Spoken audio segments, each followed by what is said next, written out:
Making global headlines this afternoon, the 168-year-old tabloid News of the World to publish its final issue on Sunday after days of increasingly damaging allegations against the paper, and angry Afghan citizens hold protests against a NATO raid.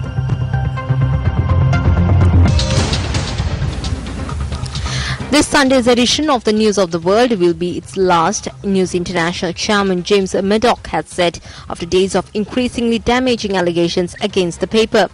The 168-year-old tabloid is accused of hacking into mobile phones of crime victims. Yesterday, the Met Police said that it was seeking to contact 4,000 possible targets named in seized documents. Its editor Colin Miller said that it was the saddest day of his professional career. The News of the World, which sells about 2.8 million copies a week, is famed for its celebrity scoops and sex scandals. Downing Street has said that it had no role or involvement in its decision to close. The chairman has said that no advertisements would run in this weekend's paper. Instead, any advertising space would be donated to charities and good causes.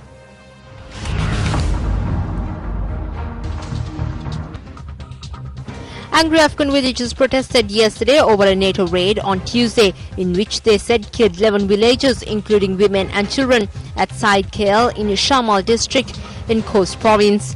The local police chief said that 11 people, including 4 insurgents, were killed during the air raid. A spokesperson for the International Security Assistance Force said that the airstrikes had killed several insurgents, but that a number of associated family members had also been accidentally killed. The accidental killing of civilians by foreign troops is a major source of friction between Afghan President Hamid Karzai and his Western backers, and has soured the feelings of many ordinary Afghans towards foreign forces. In May, more than 80% of the 301 civilian deaths were caused by militants.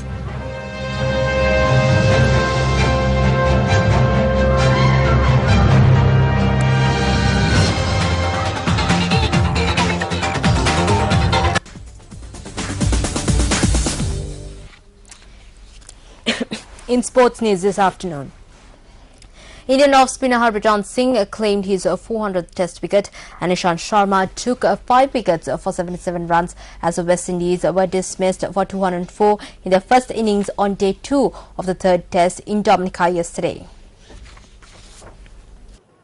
Play got underway half an hour earlier than scheduled at Windsor Park yesterday after just 31 overs were bowled on a rain-hit first day of the third and final test. The West Indies resumed on 75 for 3 with Darren Bravo and veteran Shivnarine Chanderpaul at the crease. The pair had 52 for the 4th wicket before Munaf Patel had Chanderpaul caught behind by Mahendra Singh Dhoni for 23. It was soon 99 for 5 when Praveen Kumar sent Marlon Samuels back to the pavilion. Bravo brought up his half-century but fell a few balls later to Ishant Sharma, with Dhoni taking another comfortable catch.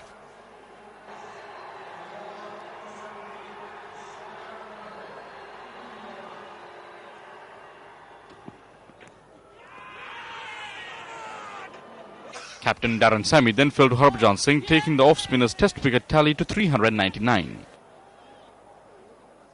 1 run later, Carlton Bohr had the dubious honour of becoming Harbhajan's 400th victim after scoring 60 from 79 balls.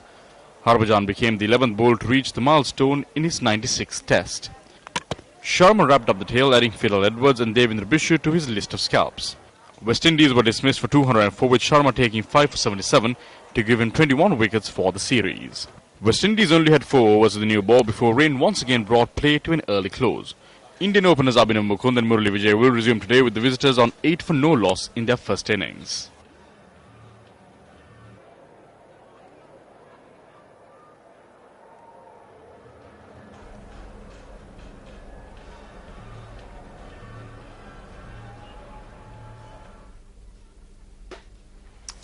Well, Norway's Edvard Boasson Hagen won the 6th stage of the Tour de France, a 226.5-kilometer ride yesterday.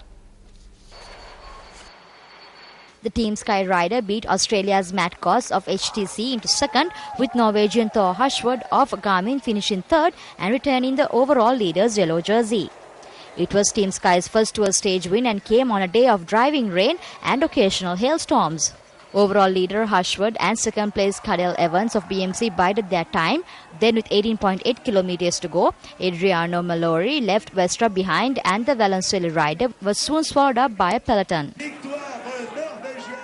Il avait 2 places troisième, 2 places quatrième. Maillot jaune du Tour de France 2011. L'ovation à Tours. Well, that's it from this edition of Lunchtime News, but be sure to join us on our early updates. Until then, take care.